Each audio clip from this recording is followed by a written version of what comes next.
slept in. It's like 8:30 now, and I was actually the only person in this 7-person dorm, and I don't know why. I think it's because the weather is nice and everybody bolted. So today I am bolting as well. So I've got 30 minutes to check out of here. The checkout is at 9, oddly enough. So I want to get a shower and get packed in 30 minutes. Might be tough, but something tells me even if I'm a couple minutes late, the people here aren't going to care as long as I'm out of their way. So yeah, anyway, gotta go. Alright, I'm all ready to go. It's, let's see, 9:19, so it was about 40 minutes to take a shower and do everything I need to get packed and everything. That's alright, I'm okay with that time. Could have done it faster, I think, if I'd really pushed, but, you know, why torture yourself? I am about 20 minutes after their checkout, but I don't think anybody's going to care. I'm out of their way completely, and I have been since well before 9. I think sometimes I forget to mention some of the things that I eat that are just like the things I eat to keep me alive that I don't think are interesting, and this is one of them. This is a muscat grape flavored packet of like water-ish stuff and jelly. And I know I've talked about them in the past in other video series, but I don't know if I have in this one. But anyway, I grabbed these things. They're like 150 to 200 yen. And I eat them in the morning because it's easy. And I could eat this walking down the street if I had to. And like you're mobile, you can just pop this thing in your pocket. But I just brush my teeth, and when I'm eating it now, for some reason, the mixture of the toothpaste and the flavoring in this tastes just like Fruity Pebbles. And that's a flavor I haven't had in, I don't know, 25 years or something. Alright, so today I'm going to a place called Nemuro, and the only reason I'm going to Nemuro is because I heard they have really good crab, and it's kind of like, somebody told me it was crab season. I'm not sure if that's accurate, but I was like, okay, and I'll go there. The other thing that's cool about it is, I believe it's the easternmost city in Japan, and there's like a cape or something that you can go to that is like the easternmost point of the city.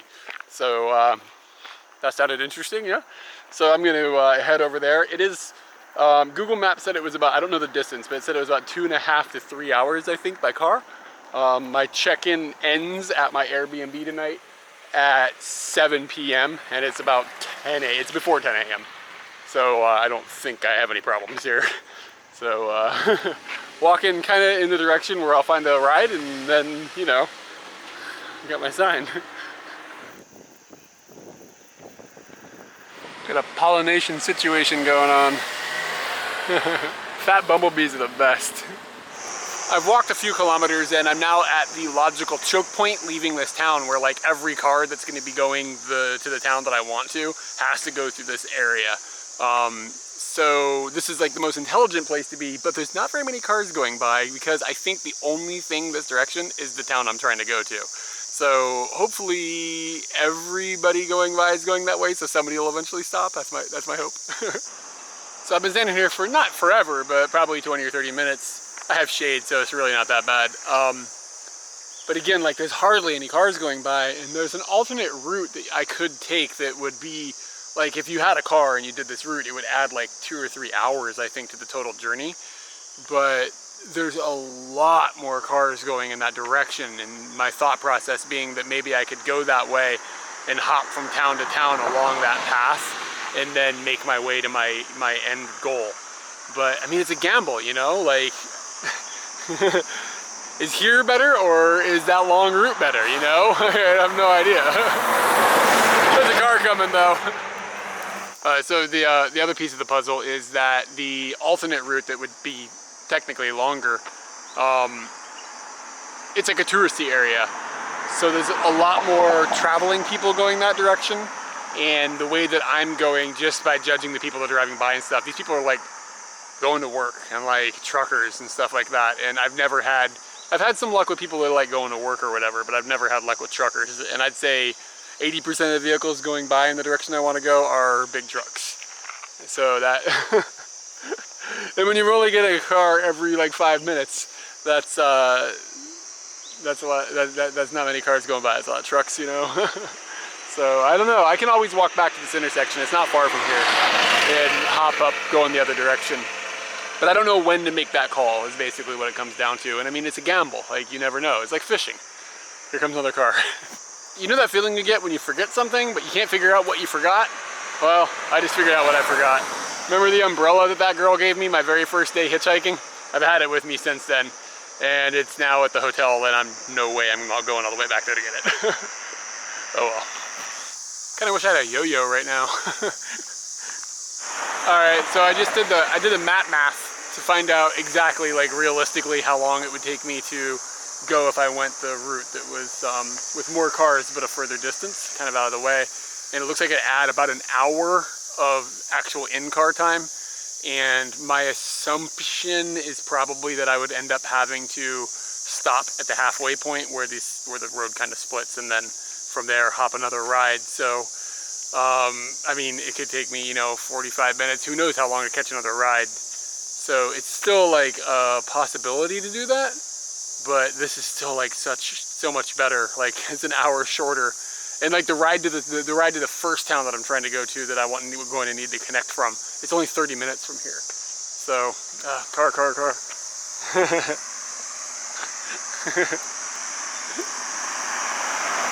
No dice. She didn't even look at me. Oh. I mean, I'm sure she looked at me out of the corner of her eye. You know, the giant white guy on the side of the road in remote Hokkaido talking to a camera. I guarantee she noticed me, but she didn't, like, you know, think about like, oh, maybe I'll pick that guy up. Wonder why. You ever think about how complicated throwing a ball in the air and catching it is mathematically? Like that our brains are able to do that? This doesn't make sense. Spatial awareness is insane.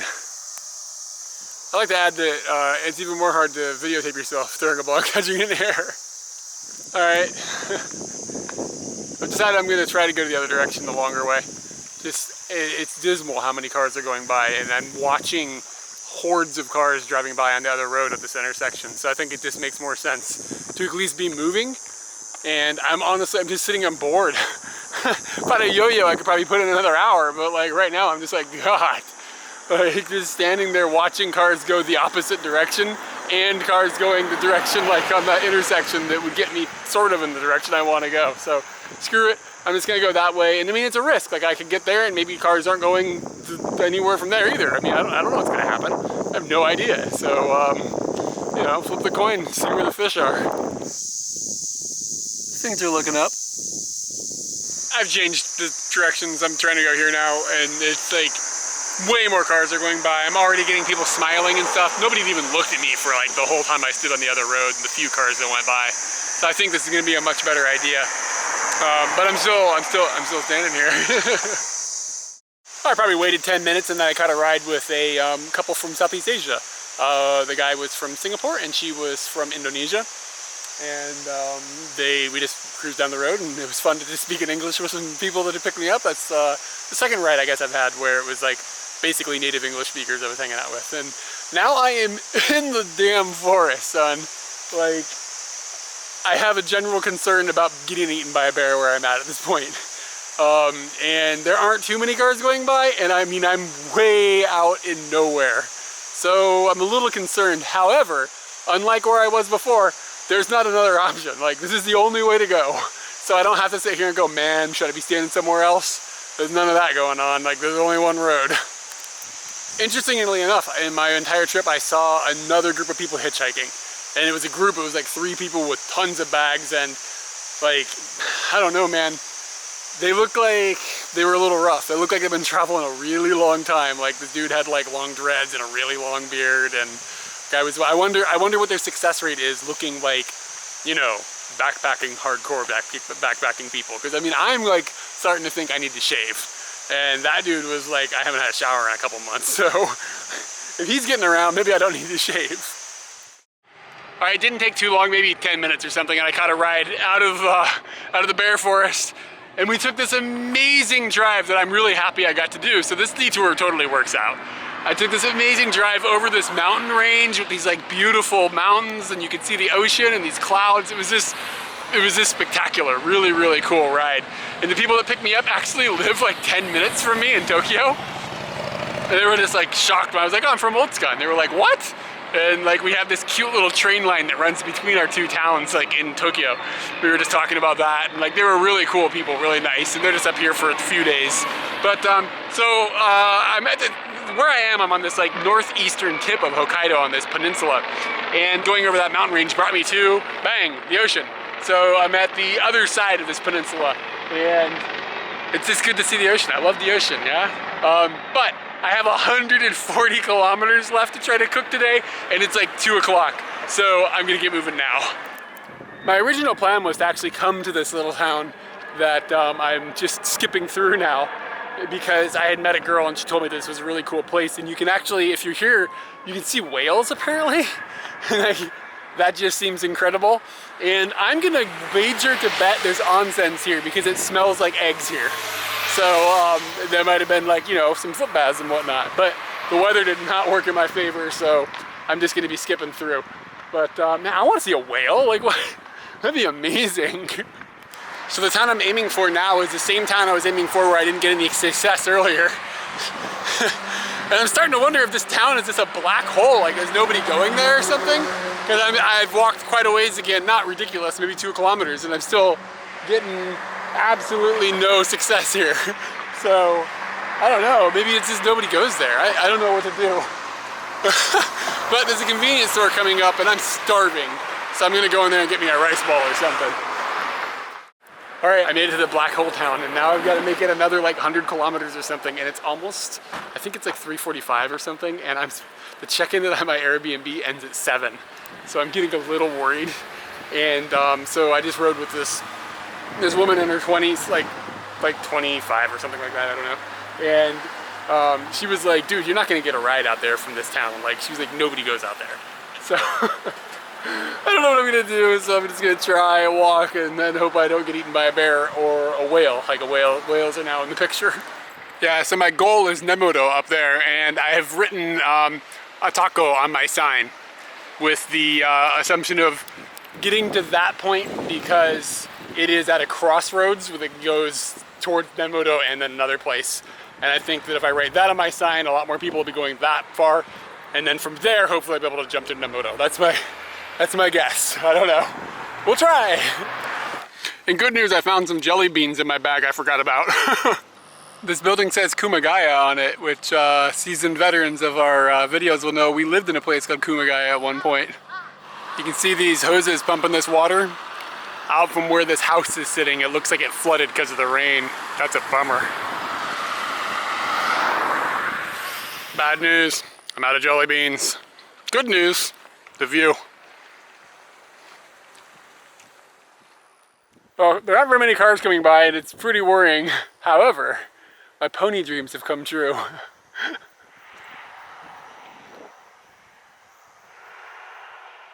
I'm no pony scientist, but I think this is one of those ponies that's like native to Hokkaido. It doesn't look like a normal pony. Oh, and she's now going to the bathroom. Anyways, like, see how stout her body is? Her legs are kind of short, but she still looks kind of big. Like, kind of like, I mean, not fat, like muscular or something. And the color of her mane and everything, it's a pretty awesome looking horse. And I'm guessing that's a foal, like maybe this year's. I don't know, how big are horses when they come out? I don't remember. Something like that. All right, so I got about 20 kilometers down the road in a big truck, like a crane. It had a crane on it. These two really friendly dudes like moved a bunch of stuff out of the way, and like we sat 3 across on their bench seat and everything. And it was a crane, it was amazing. And I was like, dude, is it fun to work on a crane? And they were like, yeah, it's pretty fun to move stuff. But they were just like, but it's like, you know, if the weather sucks, blah, blah, blah, it's not so fun. But anyway, so they told me that where I want to go is, I don't even know what direction to go now. Where I want to go is like nobody's gonna go that direction. You got to write something else on your sign. And I was like, all right. So they explained like you're gonna have to hop another direction and then hop another direction and then go down. And I've got like 2 hours, 4, 5, 6. I've got 3 hours I think to get to this place before the check-in ends. So I'm not really clear if this is gonna happen or not. Check this guy out though. He's rolling. So I'm trying. All right, I'm in Connection City, and it's got like 900 pronunciations for the city. it's like Betsukai, and the guy was like, he said there's a lot of regional pronunciations depending on where you live. Like sometimes it's Betkai, and he had like Betsuka, and like all sorts of weird pronunciations. It's been really confusing talking to different people about it. But anyway, I'm getting out of here. I'm hopefully getting out of here. I've got about 50 kilometers to get as far as where I need to be, and I have 2 hours to do it, which is pretty good. I'm ahead further than I thought I would be. The last ride that I had was with this, like literally the nicest person I've ever met in my life, this really warm-hearted guy and his 5-year-old daughter. And they were excited because they got to talk to somebody about Disneyland. They want to go to Disneyland next year for her, that's her dream vacation, so they're going to try to do that. And he said he's a shrimp fisherman. And I wish that I could see that, like, life. Like, what's that like? You've got a boat and a shrimp and all that stuff? That's amazing. But I gotta get going because I got an Airbnb book, you know what I'm saying? So let's hope I can do this. It's starting to get, it's starting to get dark, kind of-ish. I can do this. You don't see that in Tokyo very often.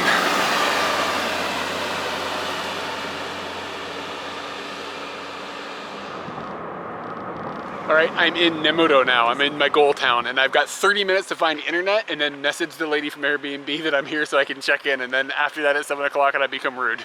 So as long as I can find internet in 30 minutes, I'm clear.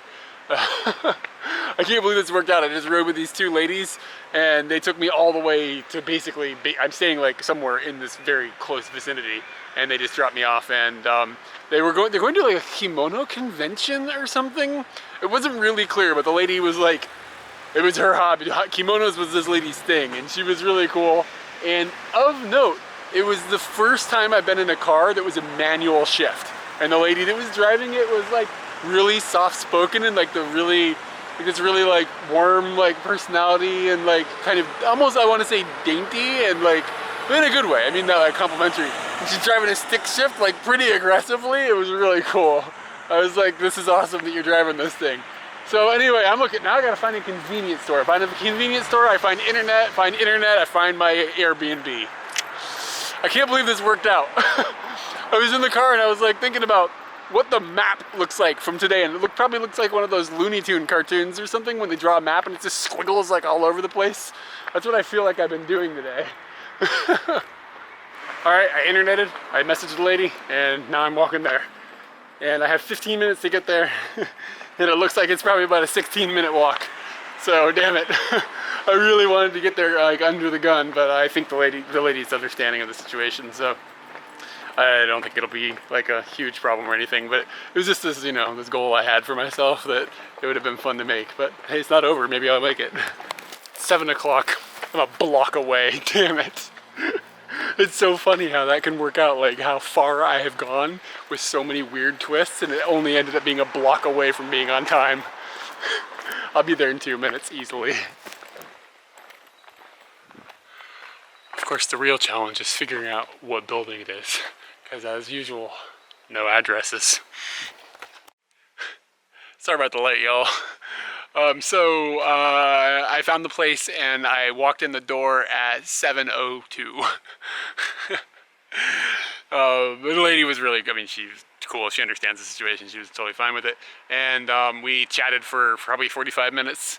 And she recommended some places for me to eat and showed me like, this is where you should go, this is where you should go. And she grew up here. She loves this place. She's like, this is the greatest place ever.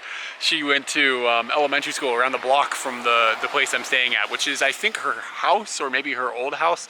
I was unclear on if she lived there or not, but she lived somewhere in the area. And so I got the keys and everything, got my room. The place is super clean and super nice. Like, I'm very happy with it. And now I'm walking to get some food, and what she showed me looks pretty banging, so I'm pretty happy about that. And she gave me a recommendation on where to eat some crab tomorrow, which is high on the list of things to do. It's like pretty much the reason I came here, but I'm starting to get the feeling that this place might actually be amazing, just by the map that she showed me and the enthusiasm this lady has for this little town. It just looks like there might be a lot to explore, and I'm starting to wonder if 2 days is going to be enough. But we'll find out. If nothing else, then I can ask her if I can stay longer, and if I can't, then maybe I can find some place to stay or just sleep in a park or something. The weather is pretty nice right now, so I could see that being a thing. Alright, so my food has arrived and it's called Esukaropu. It's not a word, it's just a thing they made up. I asked him, I was like, what does that mean? He was like, is this a name? This is really clumsy to pronounce, but I don't know, okay, it is a thing. So apparently it's kind of famous in this town, and it's like a pork cutlet with some sort of like gravy of some sort on top. I have no idea, but God, it smells amazing. Like this is basically the first real food I've had all day, so yeah, so it's like a deep fried pork cutlet, and it's really good. Oh God, it tastes like American food. It's sitting on like a bed of rice and stuff. I don't know what the flavor of that stuff is, that gravy is. It's really familiar. I really can't put my foot on it. Oh, it's, I'm gonna say this wrong. What's it called? Worcester sauce or whatever? What's that stuff called? People are gonna be like, what is wrong with him? Yeah, I can't pronounce the name of what I'm eating, and I can't pronounce the food, the dish, the sauce they made to make it. That's what it tastes like though. So it's like, yeah, to me, and that's such an American flavor in my head that, yeah, that's exactly what it is, I think. Yeah, wow. And I mean, that's vaguely like a bulldog sauce that they use for okonomiyaki and stuff too. It's kind of like in the same direction. So it's not totally like foreign to have that for a Japanese food. But I'm just gonna get down on this because it is just on point. And tomorrow, I think seafood is on the menu. You know, I'm gonna go as far to say that this feels almost Cajun. The rice has got things in it like, I think onion and maybe a little bit of garlic and maybe some butter or something. It's not a Japanese style rice. Like, it seems like they've used Japanese rice, but the flavoring and stuff, it's been spiced. And it makes the whole dish just have, like, I'm not an expert of like, you know, Cajun food or whatever, but in my image of Cajun food, this is sort of in that direction. It certainly is not Cajun, but I mean, it's like been like Japanized, Cajun-ish type of thing, yeah. If you're in the neighborhood, check this out, it's really good. Yeah, there's a lot of butter in the rice, like, oh my God. Being the first real meal I've had today, this is making my knees weak. Man, that was so damn good. And then I dug in my bag, and earlier I found jelly beans, and this time I found one of these tiny little ume shoes that I bought. I don't even remember when. But yeah, so it's plum liquor. You can see the plum in there and everything, yeah? It tastes amazing right now, and it's like, I'm not gonna get, you know, I'm not gonna be crunk off that, but it's just the perfect thing. Like, I'm kind of pretty exhausted, and I'm really like worn out from the way today went. I mean, it went good, don't get me wrong, it was an adventure, but Jesus, it is moving and moving and moving and moving, and conversation with a new person and conversation with a new person, da da da da da da. And then I got to the place and the lady wanted to chit chat a whole bunch, and I mean, that's fine because she told me a whole lot about this place, and but I was like starving and like my brain wasn't working, and is basically how I felt, if that makes any sense. It doesn't. And in other news, it started to rain. Surprise, surprise. But it's just sprinkling. So I think I'm going to just make my way back to the guest house thing. It's an Airbnb that I'm staying at, by the way. I'm going to make my way back there. Oh, there was another guy staying there as well, not in the same room as me. And he came back while I was talking to the lady, and he was like, were you hitchhiking earlier? I was like, yeah. He's like, I saw you and blah, blah, blah, blah. And I'm sitting here thinking, like, why didn't you pick me up, man? But oh well. Okay, anyway, so Umeshu home.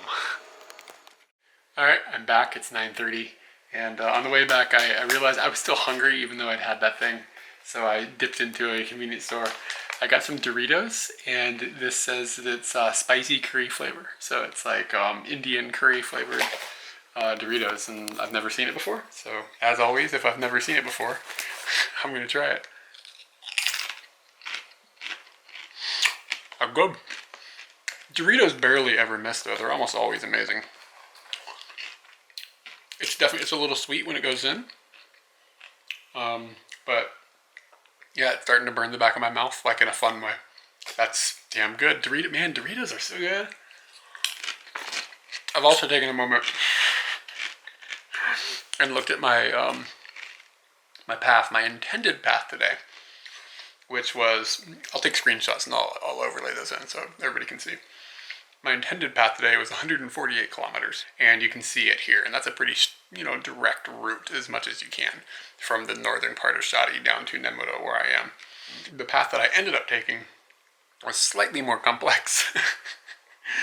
And it says the time that Google gives is 3 hours 59 minutes and 215 kilometers, as opposed to the 2 hours and 24 minutes at 148 kilometers.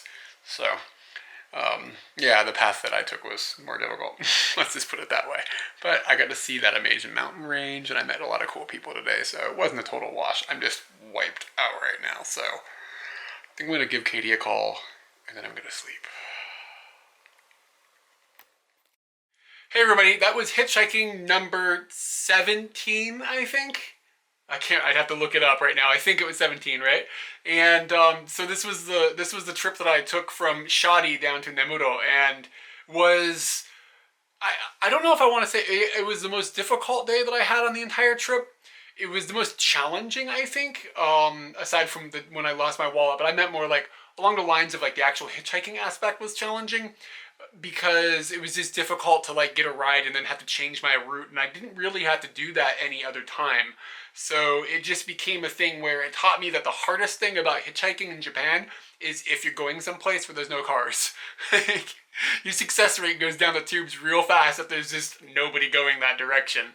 But as you saw, it worked out, and it always works out. It just really reminded me, like when it happened, I was like, yeah, everything always works out. And it just reminded me of that. It's kind of my motto. And then when I edited it, I was like, yep, everything worked out. Like, that's just how it always seems to go. So I don't know, maybe I'm just really lucky or something. But yeah, it was a challenging day, but it was a really cool day, and it was awesome to just see all the pieces fall into place and everything. And I think I had like 6 rides in that one day, which is quite a bit. I think that may have been the day that I had the most rides of any other day. So yeah, if you enjoyed it, then you can help us out by hitting that like button, the thumbs up button. That helps. If you're not subscribed, of course, subscribe. And then even if you are subscribed, next to the subscription button, there is a little bell. If you click that little bell, then it'll help you get notifications when we upload new videos and so forth. So you don't miss anything, maybe part 19, 20, or 40 or whatever of the hitchhiking series. We also have Facebook, Twitter, Reddit, and those are places you can keep up with our new videos as well if you don't trust the YouTube notification system. And then we also have a Patreon page, and that is how we finance all of our videos. So if you want to help us out through monetary ways, then that's the best way to go about it. So if you want to check that out, that'd be really swell. Got some questions that I wanted to hit up today. I picked 2 actually here, and the first one is, actually both of them are from YouTube, and the first question is from Even Carter, and they have asked, specifically addressed me, and said, you like being in Japan? What are your top 3 favorite things about Japan compared to America? And to be completely honest, I'm not a big fan of comparing countries. I do it all the time, but when I sit down and I have to like make a list or something like this, it just makes me feel weird, because they're different places, and I have like, you're just going to get different things out of different places. So it's really difficult for me to like go down that rabbit hole without feeling like I'm coming off negative about one or the other place, and that's tricky. However, if I was pressured and I had to answer that question at this moment in my life, things that I like about Japan when compared to America, the easiest one is safety. That we can just wander around in the city streets and stuff in the middle of the night, like drunk or whatever, and it's just like no big deal. Like, that's wonderful. Like, I'm not saying I'm going out like getting plastered all the time, but like, point being is like sometimes Katie goes out drinking with her friends and then comes home on the last train and walks through the alleyways of Tokyo alone, and there's no concern from either of us. Like, nobody's gonna screw with her.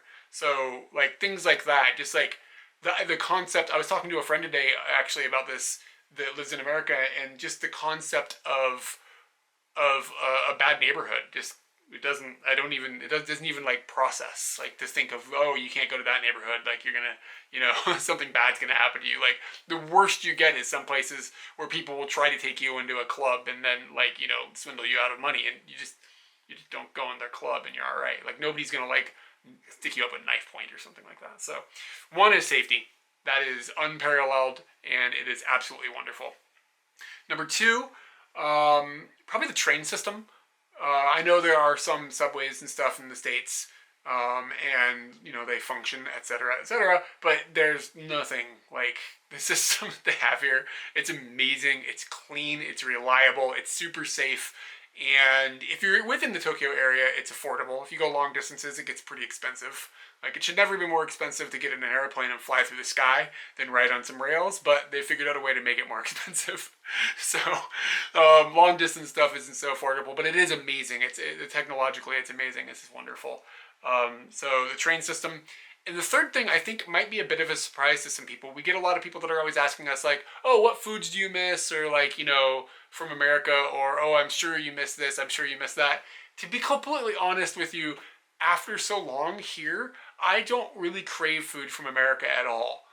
When I went back last time, I was excited about it a little bit. I ate a few things that I was happy to have, but to be honest, like after you eat in America, you feel so like ridiculously full, and like the portions are so huge, and like having control over yourself to like just like gobble it all down and stuff, it's a bit of a challenge. And I feel like that when I eat here, I don't go through that. When people put down a plate of food, I eat it, I'm full, I got everything I needed, and I don't like waddle out of the restaurant.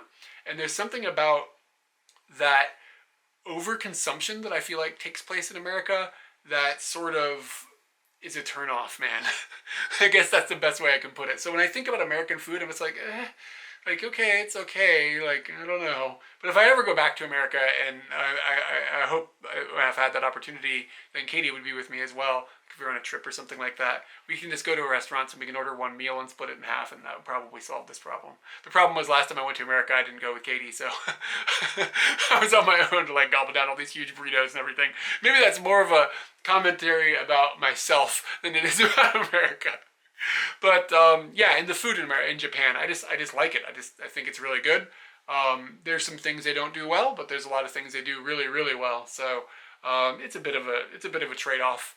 And I think you get that going in any country. Certain countries are better at certain foods than other countries, and so forth. So, yeah, I hope that kind of gives you a little bit of insight. I think those answers are a bit generic. I could probably make like one of those like angry vlogger in Japan, like top 10 things I hate about videos, but why? What's the point of that?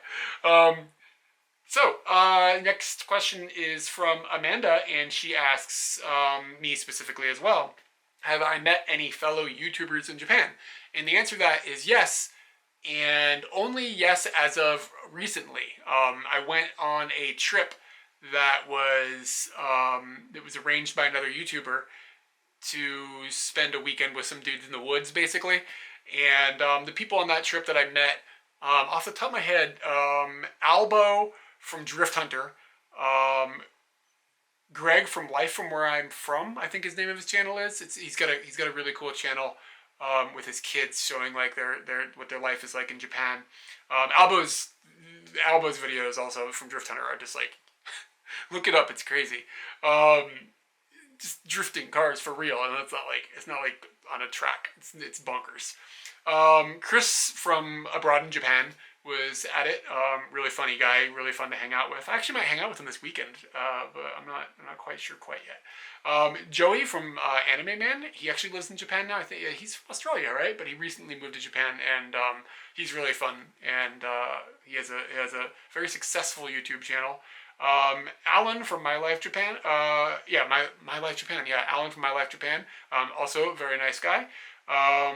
Duncan from PDR-san, and another guy that has got a Japanese based YouTube channel. All of his videos are in Japanese. I think they're all in Japanese, but he subtitles them all, and they're funny. He makes really funny videos, and also a really cool guy to hang out with in person. And then who else was there? Dogen. Dogen is a guy that makes he makes a couple of different types of videos, but his like main video, his bread and butter or whatever, like what his main content is he does Japanese language videos. I mean, he's a white dude, but his Japanese level is like super sky high good. So he makes videos discussing like different types of pronunciation and stuff, and things I really should be studying. I could learn a lot from this guy's channel, and they're kind of targeted at not be people beginning Japanese language, but more people that have been studying for a while and are looking to fine tune some of their language ability and stuff. So yeah, that's really something I should really be focusing on that a little bit more. And the reason that we went and we did this outing together was because a really super nice guy by the name of Andrew from Happy in Japan, that's the name of his channel, organized the whole thing. And he's sort of trying to like, he's putting forth a lot of effort. It's not like he's like begging people or anything. He's just putting forth a lot of work to try to build a little bit of a community of the people making videos and stuff in Japan. And some of the people in this community that he has invited are YouTubers, like what I've just mentioned, and some of the people are just like people that are involved in like the tourism industry or in video production industry or whatever. So he's just sort of trying to stitch all this together, and through his work, I've had the opportunity to meet all those really awesome people and become friends with some people. So yeah, we've met people. So basically, I've been doing media shoutouts. Let's make this media shoutout Andrew's Happy in Japan channel. So I'll put a link to that down below, and I'll actually link directly to the video that he made about our trip to the wilderness with a bunch of dudes.